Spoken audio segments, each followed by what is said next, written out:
سیما اپنے ماں باپ کی اکلوتی بیٹی تھی۔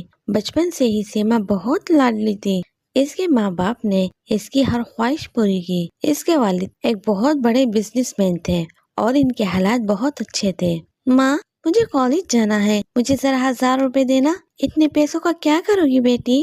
دے دو سیما کی ماں، آخر میں کس کے لیے اتنا کماتا ہوں، یہ سب میری بیٹی کا ہی تو ہے۔ یہ لو 1000 روپے۔ اور یوں سیما لاڈوں میں پلتی ہے۔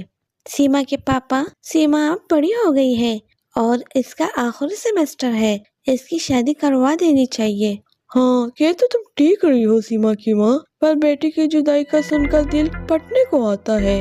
آخر ایک نہ ایک دن تو شادی کرنی ہی ہے، یہ دنیا کی ریت ہے۔ چلو تم بات کرو، اگر کوئی اچھا سا رشتہ مل جائے۔ اور ہاں، سیما کے معاملے میں کوئی کمپرومائز نہیں۔ کالو، اٹھ جاؤ، کالج نہیں جانا، نالائق کہیں کے۔ ماں، سونے بھی دو، کیا تنگ کر رہی ہو؟ کالج نہیں جانا تو کیا کرو گے؟ تمہارا باپ کوئی کاروبار چھوڑ کر نہیں گیا جو میں تمہیں ساری زندگی کھلاتی رہوں گی۔ پڑھ لکھ لے تاکہ کوئی اچھی سی نوکری ملے اور میں بھی لوگوں کے گھروں میں کام کرنا چھوڑ دوں۔ نوکری؟ اور میں تو امی رضا سے شادی کروں گا اور مست کھاؤں گا اور پیوں گا۔ اس طرح کالو سوچتے ہوئے کالج چلا جاتا ہے۔ سوری، آپ کو لگی تو نہیں؟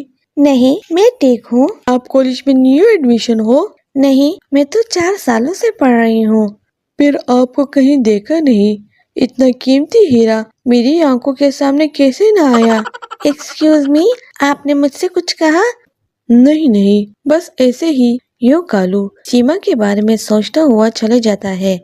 آف ٹائم میں کالو دوستوں کے ساتھ کھڑا گپے لگاتا ہے کہ اس کی نظر سیما کی گاڑی پر جاتی ہے۔ ارے باپ رے باپ، کتنی شاندار گاڑی ہے۔ ہاں یار، اس کو دیکھ کر تو ہم سب کی آنکھیں پھٹی کے پھٹی رہ جاتی ہے۔ یہ بہت بڑے بزنس مین کی بیٹی ہے۔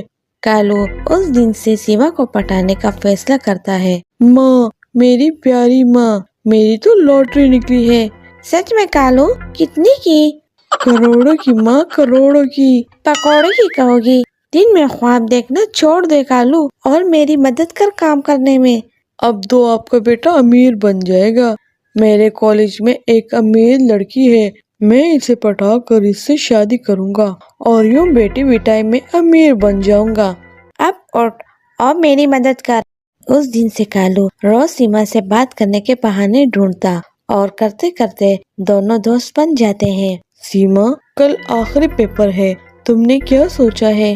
ہاں کالو، پھر تو کالج آنا جانا نہیں رہے گا، پر کوئی بات نہیں، ہم ملتے رہیں گے۔ کب تک اس طرح ملیں گے؟ میں سوچ رہا تھا کہ ہم شادی کریں۔ کالو، تم نے تو میرے دل کی بات کر دی۔ پر سیما، تم تو جانتی ہو میرے حالات، میں نے تو آج تک ریسٹورنٹ کا بل نہیں دیا، سب تم نے دیا۔ تمہارے پاپا مان جائیں گے؟ ان کو ماننا ہی پڑے گا، آخر ان کی لاڈلی اور اکلوتی بیٹی ہوں۔ یوں وہ دونوں باتیں کر رہے ہوتے ہیں۔ اس طرح کچھ دن گزر جاتے ہیں۔ سیما کالو کو کال کرتی ہے۔ کالو، کل مجھے دیکھنے لڑکے والے آ رہے ہیں، تم آج ہی اپنی ماں کو لے کر آ جاؤ۔ ہاں سیما، میں ابھی کرتا ہوں کچھ، میں تمہارے بنا نہیں رہ سکتا۔ ماں، تیار ہو جاؤ، مجھے جانا ہوگا۔ کہاں جانا ہے؟ کیا نیاز بن رہی ہے؟ اوہو ماں، کبھی تو ہفتہ چھوڑو۔ بیٹا، ہفتہ چھوڑو پر مفتہ نہ چھوڑو۔ ماں، سیما کے گھر جانا ہے، اس کی شادی ہونے والی ہے۔ کتنے دن کے لیے جانا ہے؟ میں سامان پیک کر دوں؟ 5 دن تو ہوگی شادی۔ اوہے، کتنی مزے کی ڈشز ہوں گی وہاں۔ ماں، اس کا ہاتھ مانگنے جانا ہے۔ ہاں، بڑا ہے ہاتھ مانگنے والا، وہ تمہیں اس کا پیر نہ دے۔ آپ چلو تو۔ اور یوں ماں بیٹا سیٹھ احمد کے گھر رشتہ لینے چلے جاتے ہیں۔ سیٹھ احمد کالو سے مل کر بالکل خوش نہیں تھا، اس کو کالو بالکل پسند نہیں آیا۔ بیٹا، وہ شکل سے ہی لالچی لگتا ہے۔ پاپا، وہ غریب ہے، اس لیے آپ ایسا کہہ رہے ہو۔ بیٹا، میں نے تمہارے لیے بہت خواب دیکھے ہیں، تم وہاں نہیں رہ پاؤ گی، تم نازوں سے پلی بڑی ہو اور وہ کوئی ذمہ دار بھی نہیں لگتا، مجھے اس میں کوئی کوالٹی بھی نظر نہیں آئی۔ پر سیٹھ احمد بیٹی کے ضد کے آگے مجبور ہو جاتا ہے اور اپنی بیٹی کی شادی کالو کوے سے کرا دیتا ہے۔ کالو کوا سیما سے شادی کر کے بہت خوش ہوتا ہے۔ کچھ دن تو آرام سے گزر جاتے ہیں، پر آخر کار کالو کی ماں اپنا اثر دکھانے لگتی ہے۔ سیما، او سیما، ادھر آؤ۔ جی ماں جی۔ سیما، میرے لیے چائے بناؤ۔ سیما چائے بنانے چلی جاتی ہے، پر کچن میں دودھ نہیں ہوتا۔ ماں جی، دودھ نہیں ہے۔ جا اپنے نکمے شوہر سے کہہ دے دودھ نہیں ہے۔ سیما اپنے شوہر کے پاس جاتی ہے۔ کالو، گھر میں دودھ نہیں ہے، چائے بنانی ہے۔ ہاں تو بنا دو بنا دودھ والی چائے۔ ارے، بنا دودھ والی کون سی چائے ہوتی ہے؟ یہ کوئی نئی بات نہیں ہے، یہاں یہ سب چلتا ہے۔ سیما اپنے پیسوں سے دودھ منگواتی ہے۔ اس طرح 1 مہینہ گزر جاتا ہے۔ کالو، میرے پاس جتنے پیسے تھے وہ سب خرچ ہو گئے، اب رات کھانے کے لیے کچھ بھی نہیں بچا۔ میرا سر مت کھاؤ، اپنے باپ سے مانگو، وہ تمہیں دے دے گا۔ کالو، میں تمہاری ذمہ دار ہوں، تم کام کیوں نہیں کرتے؟ کام؟ اور میں تو بزنس کروں گا۔ کون سا بزنس؟ آخر سیٹ احمد کس دن کام آئے گا؟ اپنے باپ سے کہہ کر مجھے بھی بزنس سمجھائے، آخر سب میں نے ہی سنبھالنا ہے۔ اتنے میں کالو کی ماں آ جاتی ہے۔ ہاں نا، کیا فائدہ تمہاری امیر زادی ہونے کا، تمہارا شوہر تو بے روزگار بیٹا ہے۔ سیما مجبور ہو کر اپنے پاپا سے بات کرتی ہے۔ پاپا، آپ کالو کوے کو اپنے بزنس میں شامل کیوں نہیں کر لیتے؟ وہ کب تک دوسروں کی نوکری کرے گا؟ بیٹا، وہ کیا جانے بزنس، وہ جو کر رہا ہے وہ ٹھیک ہے نا۔ پاپا، آپ میری یہ ضد نہیں پوری کریں گے؟ بیٹا، میں نے تو تمہاری ضد پوری کر کے اپنا قیمتی اثاثہ تک دے دیا، چلو یہ بھی کر لوں گا۔ اگلے دن سے کالو آفس جانے لگتا ہے۔ شروع میں اچھے کرتوت دکھاتا ہے، پر آہستہ آہستہ وہ اپنا رنگ دکھانا شروع کر دیتا ہے۔ میں کب تک تنخواہوں کے سہارے رہوں گا؟ آپ مجھے اکاؤنٹ بنا کے دیں۔ آپ کی بیٹی کے 1000 نخرے ہیں، وہ ان پیسوں سے پورے نہیں ہوتے۔ یہ تم کس انداز میں مجھ سے بات کر رہے ہو؟ اسی انداز میں جس میں کرنی چاہیے۔ سیٹ احمد کالو کوے کو کریڈٹ کارڈ پکڑا دیتا ہے اور گھر آ کر بہت اداس ہوتا ہے۔ سیما کی ماں، ہم سے غلطی ہو گئی ہے، مجھے سیما کے ضد کے آگے نہیں ہارنا چاہیے تھا۔ وہ نکما تو کسی کام کا نہیں، بس مفت میں کھانے کا شوق رکھتا ہے۔ سیما کے پاپا، میری بھی غلطی ہے، مجھے اسے سمجھانا چاہیے تھا۔ ادھر کالو کریڈٹ کارڈ لے کر دوسری لڑکیوں کے ساتھ سیر سپاٹے کر رہا ہوتا ہے۔ اتنی دیر ہو گئی ہے، کالو ابھی تک نہیں آیا۔ کام پہ گیا ہے میرا بیٹا، تمہارے باپ نے بھیجا ہوگا کسی کام سے۔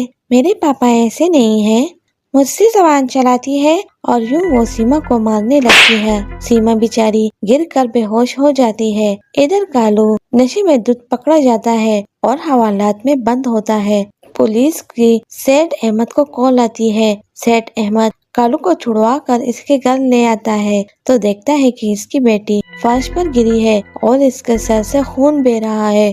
یہ کیا کیا تم لوگوں نے میری بیٹی کے ساتھ؟ میں تم دونوں کو کبھی نہیں چھوڑوں گا۔ سیٹ احمد اپنی بیٹی کو لے کر گھر آ جاتا ہے اور سیما اپنے فیصلے پر بہت پچھتا رہی ہوتی ہے کہ کاش اس نے اپنے ماں باپ کی بات مان لی ہوتی تو آج اسے یہ دن نہ دیکھنا پڑتا۔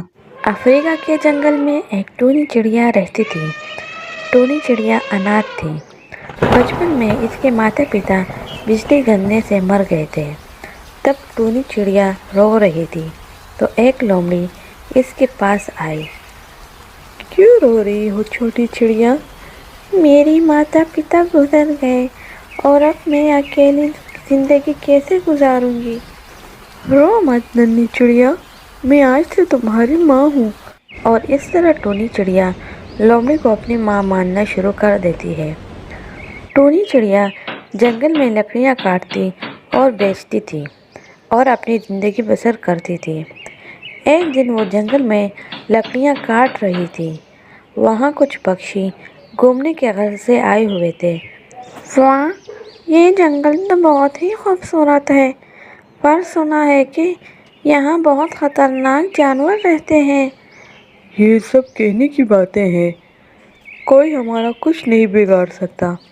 وہ سب باتیں کر رہے ہوتے ہیں کہ وہاں شیر آ جاتا ہے۔ خوش آمدید نخشنے پکشیوں، تم سب کو کھا کر بہت مزہ آئے گا۔ وہاں ٹونی چڑیا کو شیر کے غرانے کی آواز آتی ہے۔